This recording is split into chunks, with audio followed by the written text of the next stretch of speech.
Ladies, gentlemen, and rogues of all ages, Season 7 is just a couple of days away, and if you're already looking ahead and know that Rogue is going to be the class for you, you may be wondering exactly how you're going to go about getting to maximum level this season. So today I'll be going over my recommendation for doing so. To relate it to last season, for those who played Rogue then too, Dance of Knives was incredible as a leveling build, completely different from any leveling experience that Rogue has had in the past, but that was partially due to the aspect of Star Shards being available in Chapter 1 of the season journey and the cash that you got from that. This isn't going to be the case anymore for Season 7, and yet even without this aspect, this skill, when built around correctly, is just absolutely ideal for leveling, to the point that it is still going to be the best leveling build for Rogue, even if you don't get the RNG to have that aspect drop while doing so, thanks to a number of buffs the skill actually received in the middle of Season 6, including improving the distance tracking, so you can actually spin in tighter circles without losing charge generation randomly, which is quite the big change in quality of life, especially for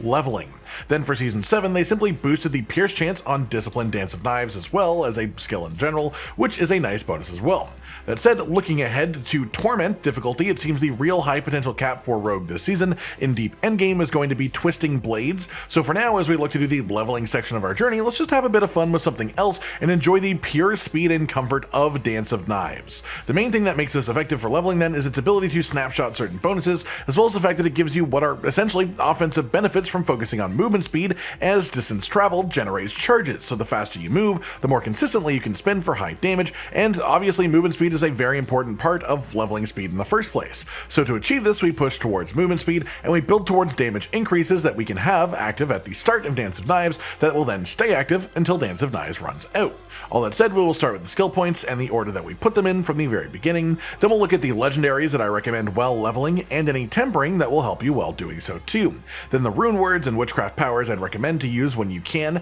as well as what to do with your Mercenaries along the way too. First up then, starting off with your first few skill points, we want to take Blade Shift as a basic skill, allowing us to be unhindered and phase through enemies while casting Dance of Knives. This will make it easier to keep up our charge generation from movement while channeling. Then Enhanced Blade Shift, which also gives us 20% increased movement speed while Blade Shift's effect is active, as well as making it refresh its own duration when you move through enemies. Then also Primary Blade Shift over here, which gives us 15% all elemental resist and reduced duration of incoming crowd control, so that's an extra bonus too. Basically, the way that Blade Shift works, we can hit it once before we start Dance of Knives, then just spin through enemies to refresh it without having to use it again thanks to this enhancement, a very perfect pairing. Then in our core skill cluster, we're going to just be taking some passive points for now. 3 and 2 Sturdy over here for some damage reduction from close enemies is the right call, at least if you have the renowned skill points already that you can put in here at level 1. If you don't have those already, you'd probably want to pick up something like Barrage just for a bit of extra damage in the early levels until we unlock the agility cluster, but if you have the points to immediately get to here, then just ignore that completely.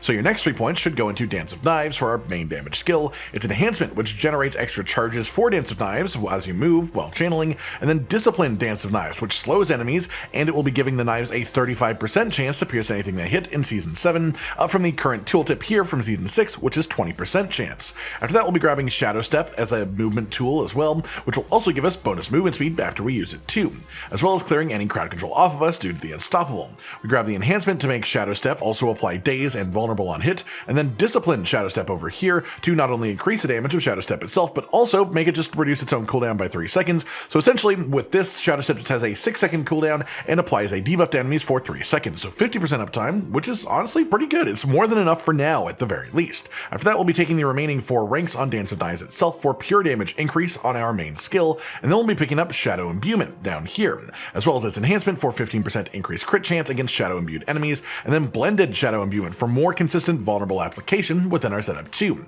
As a whole, what we're going to be using this for is making our actual Dance of Knives ripple off and explode enemies that it hits on death, just increasing our spread of damage, our AoE, to be even better at that, and mob clearing, which is ideal as the vast majority of leveling gameplay is going to be high movement, high damage, large group clearing through headhunts. That said, for bosses, I would absolutely consider swapping this over, for the moment at least, into Poison Imbuement, then then enhanced poison imbuement, and then also mixed poison imbuement to let you actually increase the uptime of the skill 2 for a single target. That said, we will actually be getting a legendary aspect theoretically in the season journey in the early chapters too. They'll make shadow imbuement much better for single target damage too, so that probably won't be necessary, but just so that we're all aware that the option's there. Then we'll be picking up smoke grenade over here, as well as its enhancement, which makes enemies take 25% increased damage from you while the effect is actually on them. This effect also dazes any enemies that it hit, and we'll also be grabbing countering smoke grenade to have it reduce the cooldown whenever you hit a boss or elite with smoke grenade, and this can apply multiple times in the same cast, so if you hit 2 elites, you actually completely remove the cooldown from smoke grenade,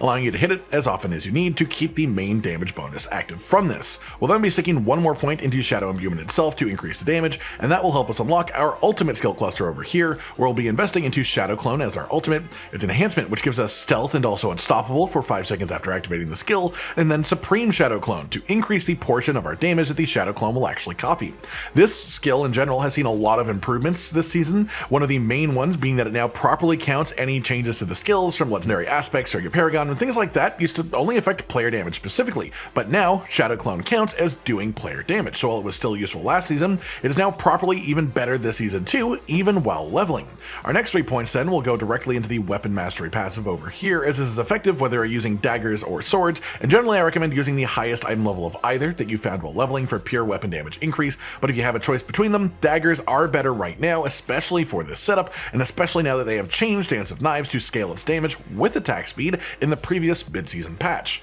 We'll then also be picking up 3 ranks of trick attacks over here for increased crit chance and crit damage whenever you daze or stun an enemy, and this still seems to be bugged, being multiplicative with itself, so it's actually a very strong increase. Smoke grenade will constantly be dazing enemies, and this is one of the effects that Dance of Knives will snapshot, so we'll get all the bonuses from it consistently. So we throw out a smoke grenade to activate this effect, then we start spinning to hold the bonuses up and active while we go. We'll then be taking 1 rank of the Unstable Elixirs passive to stun nearby enemies when we use a healing potion, but also to give us a damage increase for 10 seconds after doing so. At this point, we will have unlocked our key passives, and while leveling, this is absolutely going to be momentum. This gives you a stack of momentum each time that you cast or are channeling a cutthroat skill, losing stacks when you use a marksman skill. We are all in on cutthroat skills, nothing marksman on our bars, so you can expect to be at full stacks of this buff at all times. While we don't interact with energy really, this does still give us 30% damage reduction at maximum stacks, 30% movement speed, which also helps us generate charges more consistently for Dance of Knives, and then a 60% damage multiplier bonus as well. So it's very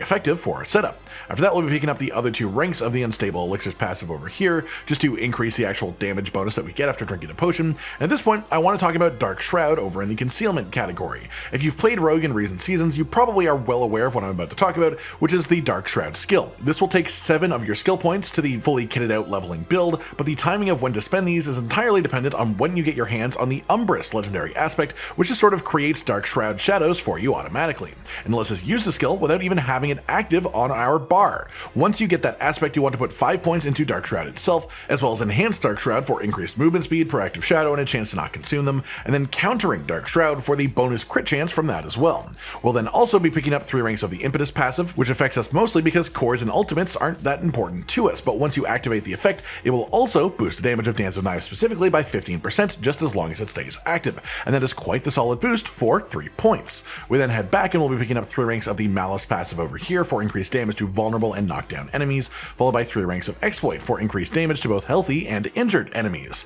Then we'll be putting in the remaining 3 points into Shadow Imbuement over here to increase its damage even further, followed by the remaining 4 points into Shadow Clone down here to not only reduce its cooldown and increase its damage scaling, but also in Season 7 there will be a new rank 5 bonus, which you can't see on this tooltip right now, but it will make Shadow Clone daze enemies when summoned, dealing a lot of bonus damage to them for a couple of seconds afterwards, as well as making the Shadow Clone count as a cutthroat skill for the sake of damage bonuses. After that, we're going to be picking up all 3 ranks of the Siphoning Strikes passive over here, which will give us a lucky hit chance with critical strikes against close enemies to heal for a percentage of our maximum life, which is not bad at all, but this is where we'll have to sort of enter the theater of imagination, as I'm showing you this on a level 50 character. So 1 more point would go into Siphoning Strikes here, then we would put 3 points into Agile, the full ranks here, to give us bonus dodge chance after using a cooldown skill, because we do that pretty consistently, then 3 ranks of the Rugged passive over here, which gives you a damage reduction from damage over time effects like Poison, which can be quite nasty early on, and then the final 3 points would go into Stutter Step over here for bonus movement speed when you get a critical hit, which we will do pretty frequently.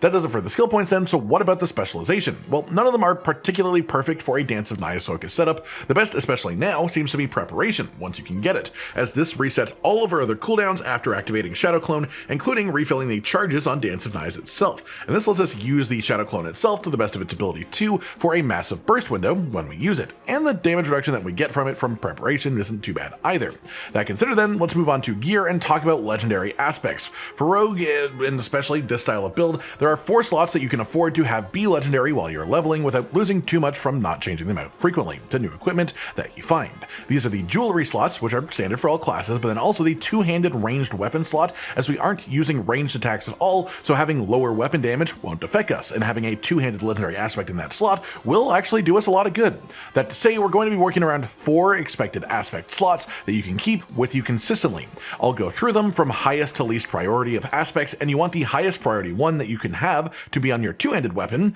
the second highest on your amulet, and the others can just be on your rings. First though, this one is RNG when you'll actually be able to find it this season, is the Star Shards aspect. This gives Dance of Knives projectiles a chance to shatter into a bunch of shards on hit, which makes the skill even better at group clearing. Until you have this, the build is still great for leveling, but this is what takes it over the top once you can get it. The second priority then is the Stolen Vigor aspect, and this makes all cutthroat skills do 30 to 50% more damage while you have full stacks of momentum. It also gives you unstoppable for 3 out of every 6 seconds while you have this too. The fun part of this is that it also will apply to Shadow Clone specifically in Season 7 in the setup once you have it at rank 5, and it counts as a cutthroat ability. This is also an RNG legendary aspect to find, however, so there's no guarantee when you'll get it. After that, the next priority is the aspect of Synergy specifically, which makes Dance of Knives reduce the cooldown of Smoke Grenade, and Smoke Grenade significantly increase the damage of your next Dance of Knives use. Then in the 4th spot is going to be the aspect of Bitter Infection. This is a new one this season, and it makes enemies infected by Shadow Imbuement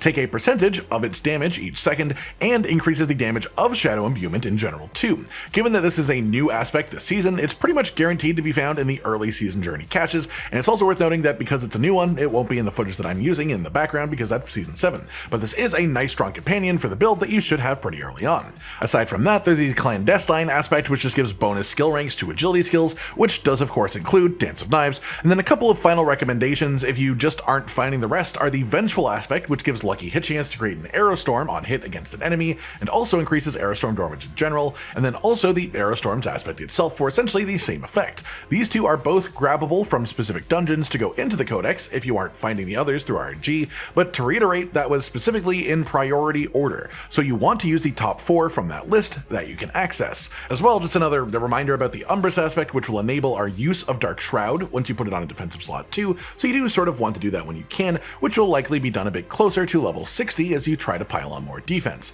At that point, when you have that, you might as well look out to expand into adding more of the previously mentioned offensive legendaries onto slots like your gloves or one-handed weapons too. And I also do highly recommend the Windstriker aspect for your boots, which you can get guaranteed from a dungeon if you do want to manage an aspect on boots in earlier stages, but this will give you a nice chunk of bonus movement speed just for getting crits occasionally. As for tempering then, on your weapons, especially your two-hander that won't change often, you want to aim for chance of Dance of Knives projectiles doing double damage. And for the offensive slots, you want to stack agility, skill damage for an extra bonus too. Then next up we have runes and your Runewords for this. Obviously you won't have access to the perfect ones as soon as possible, but just so you know what your goals are for the specific setup, the perfect runes would be Yaks and Cax. This gives you Offering for drinking a potion, and then makes your next non-basic skill spend all resource to do up to 100% increased damage. The trick with this for Dance of Knives is to hit Blade Shift, hit Shadow Clone, hit Smoke Grenade, hit Shadow Imbuement, then drink your potions to activate this effect before going into your Dance of Knives for consistent bonus damage until you have to let go of the button. The other one essentially depends on whether an interaction was fixed between the PTR and live servers or not, which is the overlap between activating an ultimate skill through a rune word and it triggering the preparation specialization for free. On the PTR, they fix this interaction activating the No Witnesses paragon node, but not it triggering the preparation effect. If it stays this way into Season 7, then using the Offering rune to gain offering based on distance traveled, combined with the Yam rune to trigger Petrify from Druid, would still be the ideal combo. But if they fix that and that doesn't work anymore, I instead would recommend Ohm in that same slot to give us Warcry as we move around to further boost our damage with Dance of Knives. After that we have the Witchcraft Powers that you'd want to aim for in the setup too. Obviously we don't know exactly when and where each individual power will come from quite yet, so this will just be the ideal set that you would like to have if you could choose any of them from the get-go. First up is Soul Harvest. This gives you increased primary stats when you use a cooldown skill near a monster. Then there's Aura of Misfortune for 30% chance for nearby enemies to have their attacks interrupted, but more importantly at rank 5 it also gives us bonus movement speed to scale into Dance of Knives. Knives. Then we have Hex of Flames, which interacts with Dance of Knives, high lucky hit chance that it has base to apply this hex to enemies quite frequently. Then we grab Hex Specialization to increase the effects of hexes and give us bonus critical hit chance against any enemy affected by a hex. Aura Specialization will also increase the radius of our auras and give us bonus critical damage against enemies within their radius. Then there's Paragon for our main unique power, which will trigger whenever an enemy is affected by both an aura and a hex at the same time. Then for occult gems, once you can get them, I'd probably save materials for these until your more endgame builds, but if you could get them early and you're feeling spicy, the Elder Sigil gives us increased damage with agility skills to hexed enemies, which does include Dance of Knives. The Dust Stone gives you increased damage to enemies for each hex or aura that they are afflicted by, and then Raging Enigma increases the damage of the Piranado itself. Past that, the only real thing left of relevance is Mercenaries, so I recommend bringing Super around specifically for when you are in need of herbs so you can keep up your active time on elixirs, but otherwise I would bring Variana for the passive massacre bonus, especially with Dance of Knives, as this gives you a bunch of bonus movement speed, which just makes Dance of Knives itself even more comfortable to use in this way. And when using Variana, I'd go down this track here, which will give us bonus attack speed when she hits things, as attack speed translates into bonus damage for Dance of Knives now. And then this node at the end, which lets her pull things in while she uses Whirlwind, just as a nice way of grouping up your enemies. That does it for how to actually put the build together then, so how about actually playing it? Well, the simple way of saying it is press everything else before starting your Dance of Knives. Use Shadow Step to open up generally or for movement, then Invigorating Strike to activate the buffs from that, activate Shadow Clone, use a Smoke Grenade, press Shadow Imbuement, drink up all your potions, and then pop into Dance of Knives, moving around as you cast it, going through enemies specifically to keep Invigorating Blade active as much as possible, and moving around them to avoid stuff too. This used to require a very specific movement pattern to actually keep the charges generating, but they made it much more forgiving in the middle of the season, so mostly just try to avoid stuff while holding this ability down and active, and that'll get the job done, really. That just about does it for today, and everyone. My recommendation for leveling your rogue up to 60 and into the beginning of the endgame in Season 7 for Diablo 4. I hope you've enjoyed this, and hopefully it makes your journey through this section of the game at least a little bit easier this time around. Like if you liked the video, subscribe to the notification bell for more, and most importantly, ladies and gentlemen, until next time, stay sweet. Josh, Cotton, and Hollow with the videos, dropping the humor like a hammer on your tippy toes, bringing entertainment on a daily arrangement to take our insanity and turn it into entertainment. Yes, I said entertainment twice, to reiterate that it is nice to look into your faces on a mostly daily basis when you let us in your homes to make the whole world our stage. Goodbye.